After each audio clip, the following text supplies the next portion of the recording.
और हन्ना ने प्रार्थना करके कहा, मेरा मन यहोवा के कारण मगन है, मेरा सींग यहोवा के कारण ऊंचा हुआ है। मेरा मुंह मेरे शत्रुओं के विरुद्ध खुल गया, क्योंकि मैं तेरे किए हुए उद्धार से आनंदित हूँ। यहोवा के तुल्य कोई पवित्र नहीं, क्योंकि तुझको छोड़ और कोई है ही नहीं, और हमारे परमेश्वर के समान कोई चट्टान नहीं है। फूलकर अहंकार की ओर बातें मत करो, और अंधेर की बातें तुम्हारे मुंह से न निकलें, क्योंकि यहोवा ज्ञानी ईश्वर है और कामों को तौलने वाला है। शूरवीरों के धनुष टूट गए, और ठोकर खाने वालों की कटी में बल का फैंटा कसा गया। जो पेट भरते थे उन्हें रोटी के लिए मजदूरी करनी पड़ी, जो भूखे थे वे फिर ऐसे न रहे। वरन जो बांझ थी उसके साथ हुए, और अनेक बालकों की माता घुलती जाती है। यहोवा मारता है और जिलाता भी है, वही अधोलोक में उतारता और उससे निकालता भी है। यहोवा निर्धन करता है और धनी भी बनाता है, वही नीचा करता और ऊंचा भी करता है। वो कंगाल को धूली में से उठाता और दरिद्र को घूरे में से निकाल खड़ा करता है, ताकि उनको अधिपतियों के संग बिठाए और महिमायुक्त सिंहासन के अधिकारी बनाए। क्योंकि पृथ्वी के खंभे यहोवा के हैं, और उसने उन पर जगत को धरा है। वो अपने भक्तों के पांवों को संभाले रहेगा, परंतु दुष्ट अंधियारे में चुपचाप पड़े रहेंगे, क्योंकि कोई मनुष्य अपने बल के कारण प्रबल न होगा। जो यहोवा से झगड़ते हैं वे चकनाचूर होंगे, वो उनके विरुद्ध आकाश में गरजेगा। यहोवा पृथ्वी की छोर तक न्याय करेगा, और अपने राजा को बल देगा, और अपने अभिषिक्त के सींग को ऊंचा करेगा। तब एल्काना रामा को अपने घर चला गया, और वो बालक एली याजक के सामने यहोवा की सेवा टहल करने लगा। एली के पुत्र तो लुच्चे थे, उन्होंने यहोवा को न पहचाना।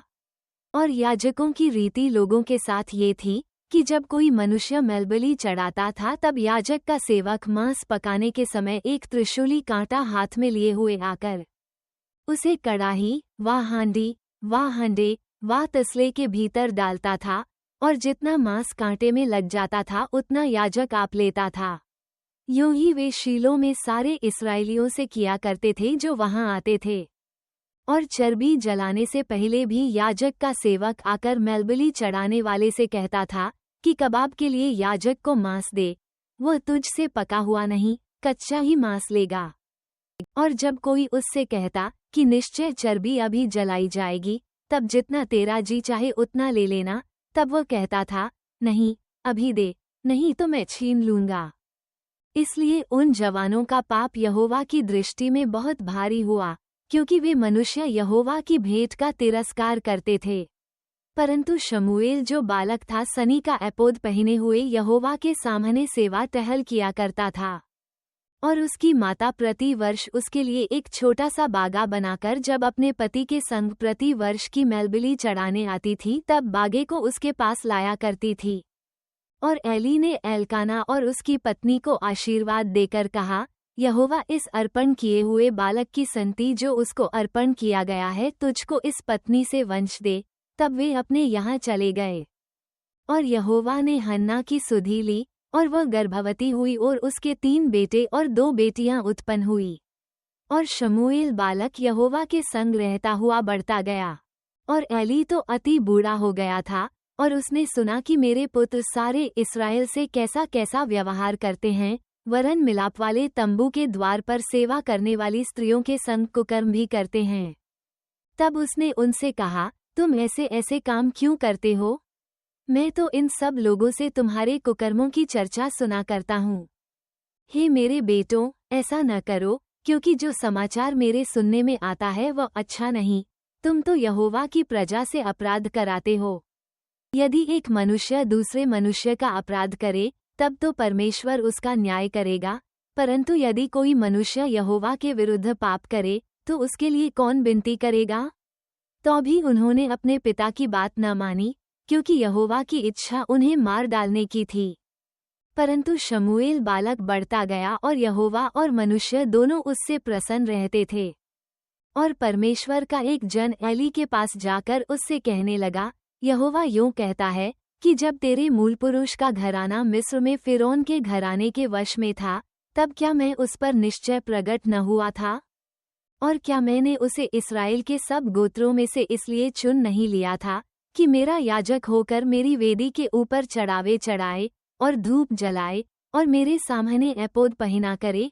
और क्या मैंने तेरे मूल पुरुष के घराने को इस्राएलियों के कुल हव्य न दिए थे? इसलिए मेरे मेलबली और अन्नबली जिनको मैंने अपने धाम में चढ़ाने की आज्ञा दी है, उन्हें तुम लोग क्यों पांव तले रौंदते हो? और तू क्यों अपने पुत्रों का आदर मेरे आदर से अधिक करता है कि तुम लोग मेरी इज़राइली प्रजा की अच्छी से अच्छी भेंटें खा खा के मोटे हो जाओ?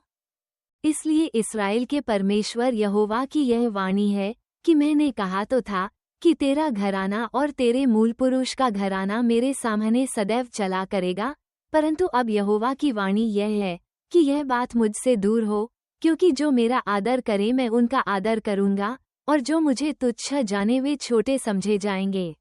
सुन, वे दिन आते हैं कि मैं तेरा भुजबल और तेरे मूल पुरुष के घराने का भुजबल ऐसा तोड़ डालूंगा कि तेरे घराने में कोई बूढ़ा होने न पाएगा। इस्राएल का कितना ही कल्याण क्यों न हो, तो भी तुझे मेरे धाम का दुख देख पड़ेगा, और तेरे घराने में कोई कभी बूढ़ा न होने पाएगा।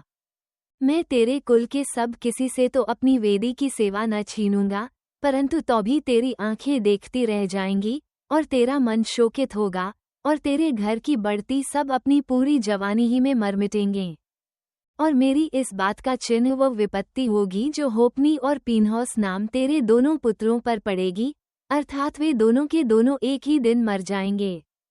और मैं अपने लिए एक विश्वासयोग्य याजक ठहराऊंगा, जो मेरे हृदय और मन की इच्छा के अनुसार किया करेगा, और मैं उसका घर बसाऊंगा और स्थिर करूंगा, और वह मेरे अभिषिक्त के आगे सब दिन चला फिरा करेगा। और ऐसा होगा कि जो कोई तेरे घराने में बचा रहेगा वह उसी के पास जाकर एक छोटे से टुकड़े चांदी के व एक रोटी के लिए दंडवत करके कहेगा, याजक के किसी काम में मुझे लगा, जिससे मुझे एक टुकड़ा रोटी मिले।